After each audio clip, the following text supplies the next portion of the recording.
India में इतनी diversity जो है फिजिकल अपीयरेंस में, सो जैसे फॉर इंस्टेंस नॉर्थ ईस्ट में इंडियंस डिफरेंट दिखते हैं, नॉर्थ में डिफरेंट दिखते हैं, साउथ में डिफरेंट दिखते हैं, तो उसके पीछे क्या रीज़न है? मतलब ये कितने टाइप के इंडिया में, मतलब कितनी एंसेस्ट्री यहाँ पे मौजूद है, और क्या जेनेटिकली हम सब सिमिलर है? जो मॉडर्न ह्यूमन है वो once upon a time about 1 lakh years before present Africa में इवॉल्व हुई।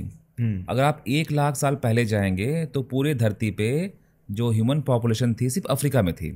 हाँ, पूरा दुनिया खाली था होमोसैपियंस से। हाँ, बट होमिनिड्स, हमारे भाई बहन, राइट, सिस्टर होमिनिड्स, जो होमोसैपियंस तो नहीं थे बट हमारे जैसे ही थे, यस कजिन्स, बाइपिडल थे, वो भी चलते थे, टूल्स यूज करते थे, स्टोन टूल्स, और कुछ तो ऐसे होमिनिड्स हैं जो हमसे एडवांस भी थे, नियंडरथल, डेनिसोन्स, होमो हैबिलिस, होमो इरेक्टस। तो वो पूरे के पूरे धरती पे उस समय थे, और जब मॉडर्न ह्यूमन इवॉल्व हुआ वो सिर्फ अफ्रीका में था। ठीक है, 1 लाख साल का जो टाइम होता है ना किसी भी स्पीसीज के लिए, हम भी एक स्पीसीज है, वो काफ़ी कम टाइम होता है। आप जब देखेंगे जियोलॉजिकल टाइम स्केल, जो कि इवोल्यूशन जो हुआ है ऑर्गेनिज्म का 3.2 बिलियन ईयर्स बिफोर प्रेजेंट, तो उस टाइम जियोलॉजिकल टाइम स्केल में हमारा जो इवोल्यूशन का जो टाइम है वो बहुत ही छोटा है, बहुत ही नैरो है, ब्लिंक ऑफ एन आई जैसा। तो 1 लाख साल पहले हम सब के एंसेस्टर्स एक ही थे अफ्रीका में।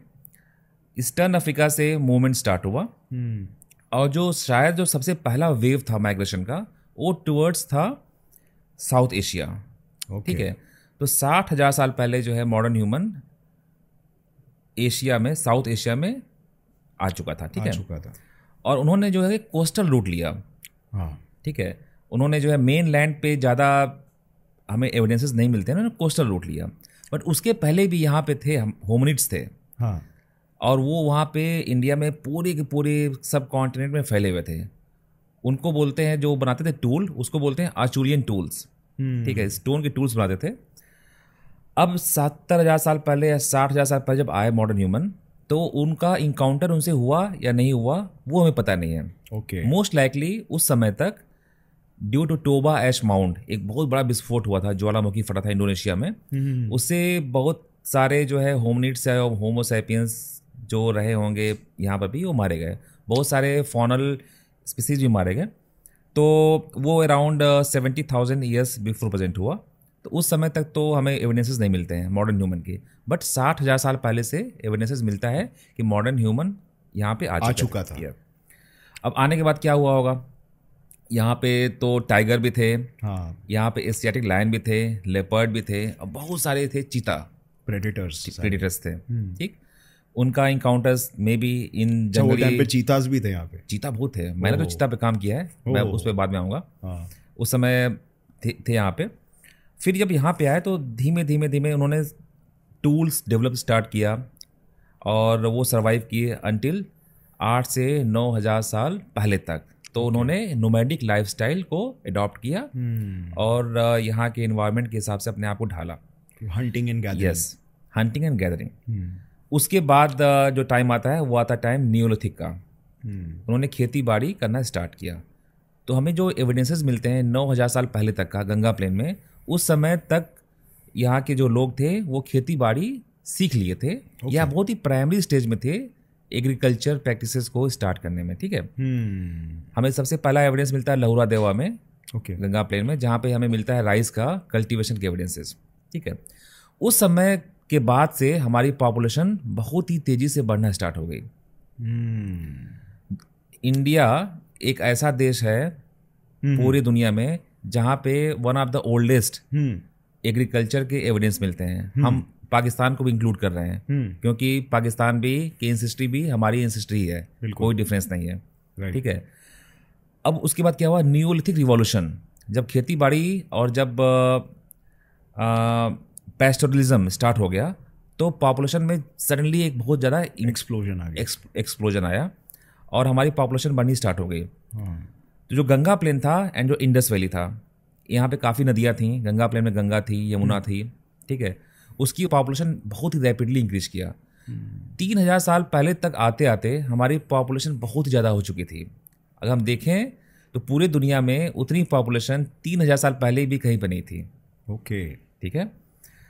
फिर क्या हुआ कि उसमें जो है बहुत सारे डेमोग्राफिक चेंजेस हुए, ठीक। पॉपुलेशन मूव करती गई, बहुत सारी बीमारियां, जब पॉपुलेशन बढ़ेगी, आप तो वैक्सीन लेते नहीं उस समय, बिल्कुल। तो प्लेग एंड कॉलेरा 2 ऐसी बीमारियां थी जिसने बहुत सारे डेमोग्राफिक चेंज के लिए रिस्पॉन्सिबल माना जाता है। ओके।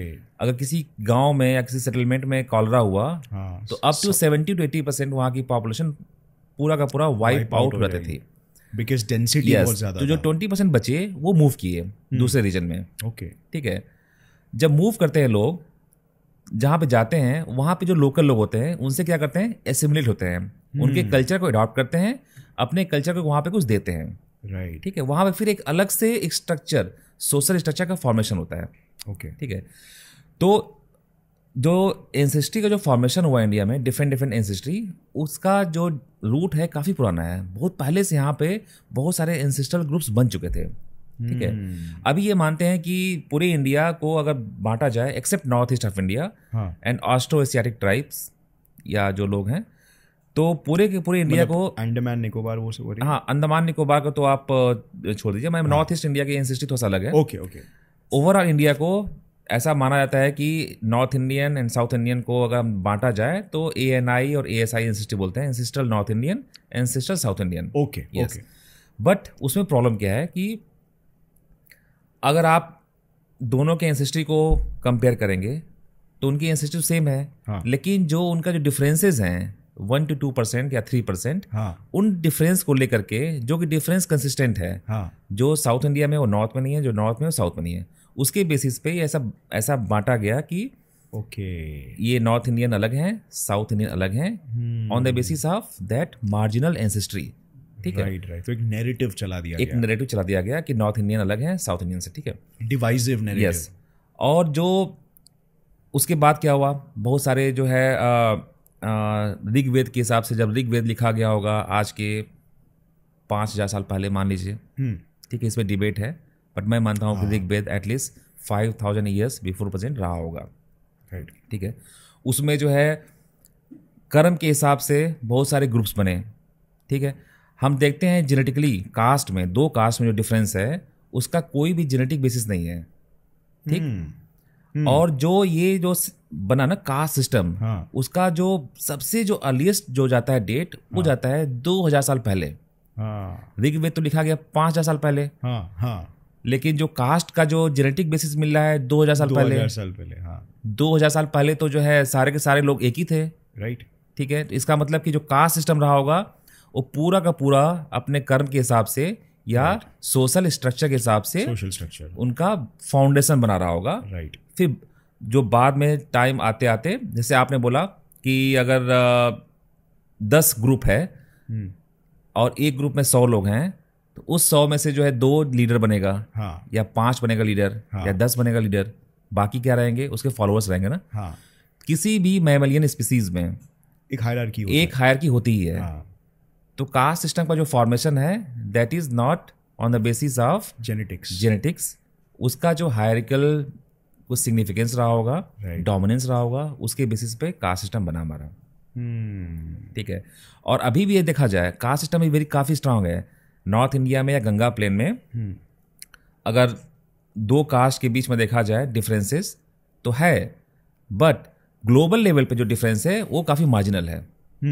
ठीक है। वो क्यों हुआ? क्योंकि एंडोगैमिक प्रैक्टिसेस, अगर एक कास्ट बना, मान लीजिए कुम्हार जो है, जो कि पॉटर मैन है, वो पॉट बनाता है, तो उसकी शादी क्या होगी, पॉटर मैन के बीच में ही होगी ना।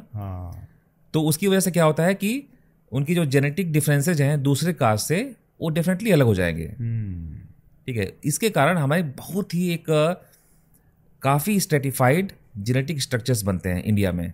ओके। ठीक है। और 2 लोगों के बीच में जो जेनेटिक डिफरेंसेस आपको दिख जाएगा because of this isolated and endogamic marriage practices. Okay. उसकी वजह से हमें डिफरेंसेस दिखते हैं। राइट।